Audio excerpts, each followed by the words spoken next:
மாணவர்களுடன் அமர்ந்து விஜய், அதுவும் முதலில் இவர் அருகில் அமர்ந்து புகைப்படம்.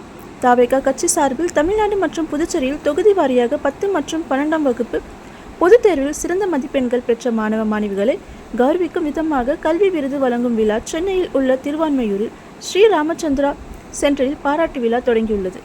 இந்த விருது வழங்கும் விழாவில் முதலில் தலைவா பாடலில் ஒலிக்கப்பட்டு தவேகா தலைவரான விஜய் ஸ்ரீ ராமச்சந்திரா சென்டருக்குள் நுழைந்தார்.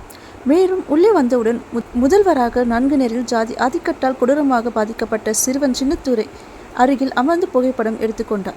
4 நேரில் கடந்த ஆண்டு 4 நேரில் ஜாதி பாகுபாடு தங்கையுடன் சேர்ந்து 12ஆம் வகுப்பு மாணவரான சின்னத்துரையை ஒரு கும்பல் அறிவால் வெட்டிய சம்பவம் ஒட்டுமொத்த தமிழ்நாட்டையும் அப்போது உலுக்கியிருந்தது.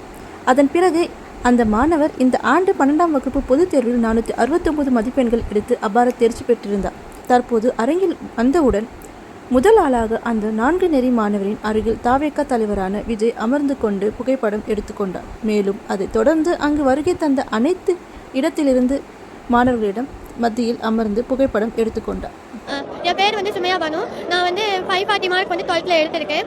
அதுக்கப்புறம் போன வாட்டி இந்த மாதிரி விஜய் நான் எல்லாத்துக்கும் கூப்பிட்டு அந்த பரிசு ஊக்கத்தொகைலாம் கொடுத்தப்ப நான் நினச்சேன், நம்மளுக்கும் இந்த மாதிரி கூப்பிட்டு கொடுத்தா எப்படி இருக்கும் அப்படின்னு சொல்லி நினச்சிட்டு அந்த மாதிரி படித்தேன். அதுக்கப்புறம் நான் எக்ஸ்பெக்ட் பண்ணல, அப்படியே மறந்துட்டேன். அப்படியே அதுக்கப்புறம் திடீர்னு கூப்பிட்டு சொன்னோம்னா ரொம்ப சந்தோஷமாயிடுச்சு. அப்படியே நம்ம ஆசை நிறைவேறிச்சு அப்படின்னு சொல்லிட்டு நான் வந்துட்டேன். விஜய் நான் பக்கத்தில் உட்காந்து ரொம்ப சந்தோஷமா இருந்துச்சு. அவர் என்கிட்ட பேசினாரு, நல்லா படிமா அப்படின்னு சொன்னார். நான் எனக்கு உங்களை பிடிக்கும் சார் அப்படின்னு சொன்னேன். ஓகேம்மா அப்படின்னு சொல்லிட்டு ஸ்டேஜில் வரும்போது இன்னும் நல்லா மேலும் வளரணும் அப்படின்னு சொல்லி சொன்னார்.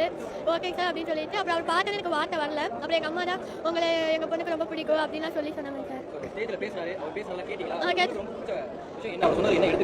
அது நல்ல தலைவர் ஆகணும் அப்படின்னு சொன்னார். அது எனக்கு ரொம்ப பிடிச்சிருச்சுங்க சார். ஏன்னா தலைவர் தான் அவர் சொன்னாருங்களே, நம்ம ஒவ்வொரு அதிகாரத்தில் இருக்கிற ஒரு தலைவர் மாதிரி தான் அப்படின்னு சொன்னார். நம்ம இருக்கிற இடத்துல நம்ம நேர்மையாக எந்த ஒரு தப்பு செய்யாமல் இருக்கணும். அதுதான் அவர் சொன்னார். அது எனக்கு ரொம்ப பிடிச்சிருச்சுங்க சார். எனக்கு UPSC எக்ஸாம் எழுதி நல்ல ஒரு அதிகாரம்